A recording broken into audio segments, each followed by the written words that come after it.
Desire for enlightenment is the freedom also from the incarnational cycles here on this planet over and over and over again. Gets a little boring after a while. Time to move on.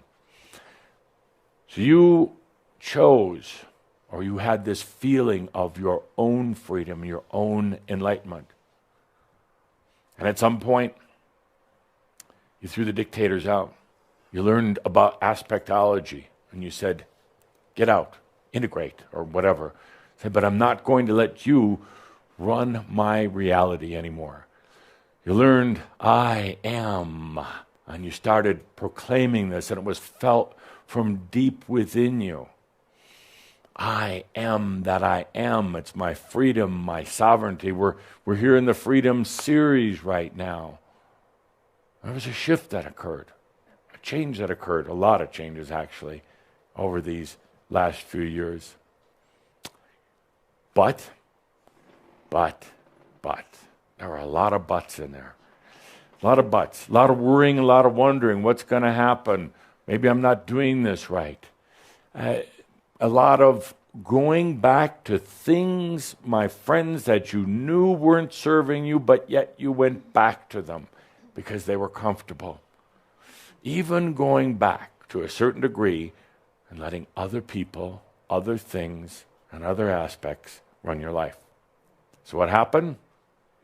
That these energies with an agenda come in. It could be represented through other people, probably more so through your own aspects that come in and start, well, thank you, start taking over, running things once again, because you're very vulnerable, very, very vulnerable at that point.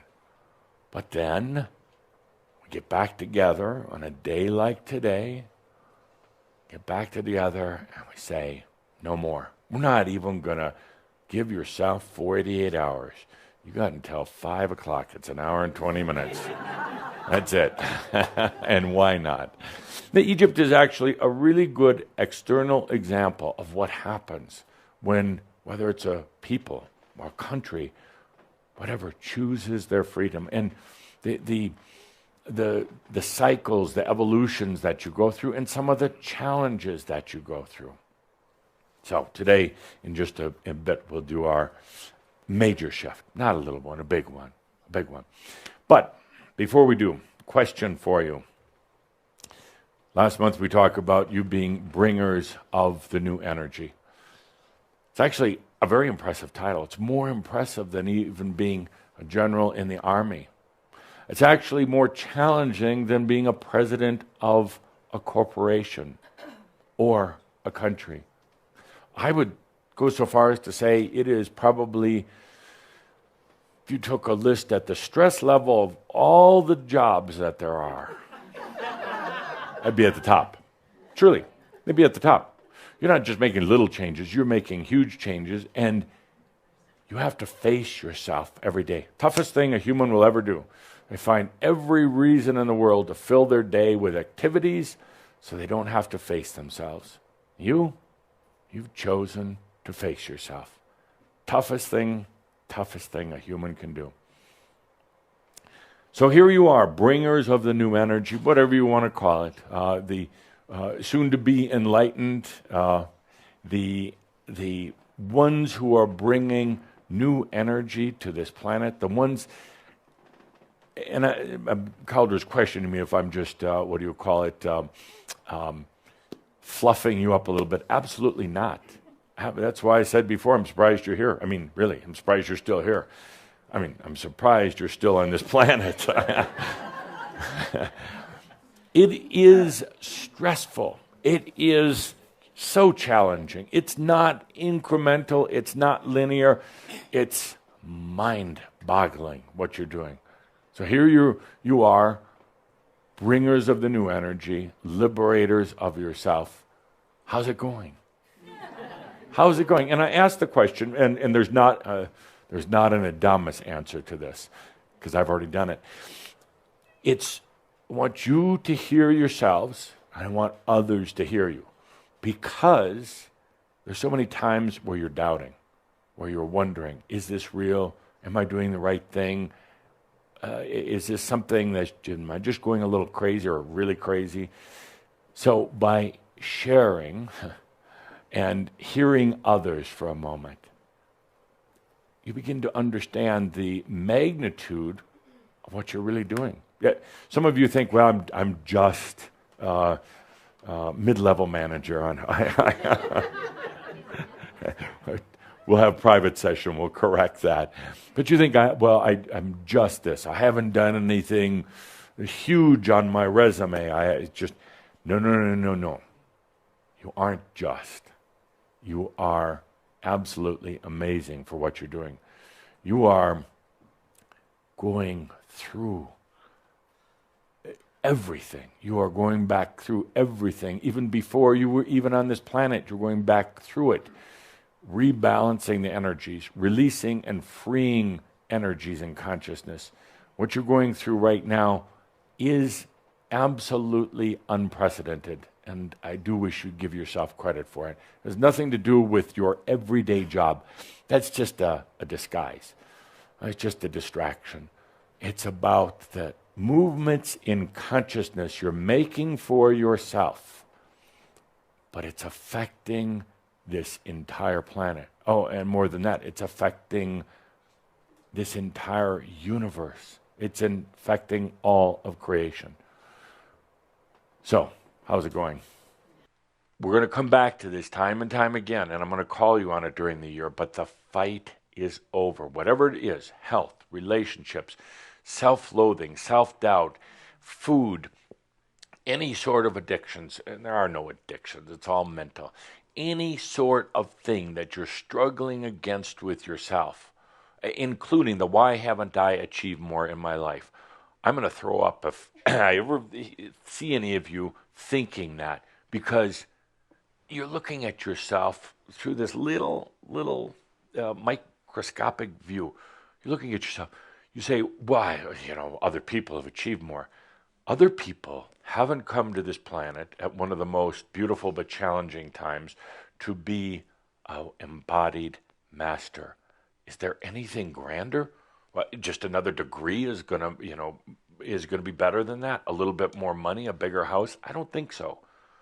So when you get into that fight with yourself about what you've accomplished, let it go. No more fights. So, dear Shambra, are you better off? It's a stupid question. It doesn't really matter. And there's no way you can really compare it.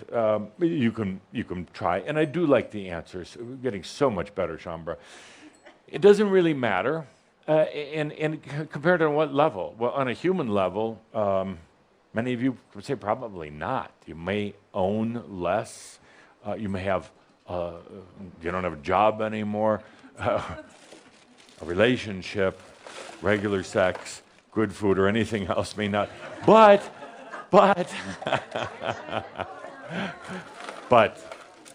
I know you did not come here aspiring for those things. As a matter of fact, the real answer is, Edith, almost rejecting those things, almost pushing them away. And look what happened. They went away.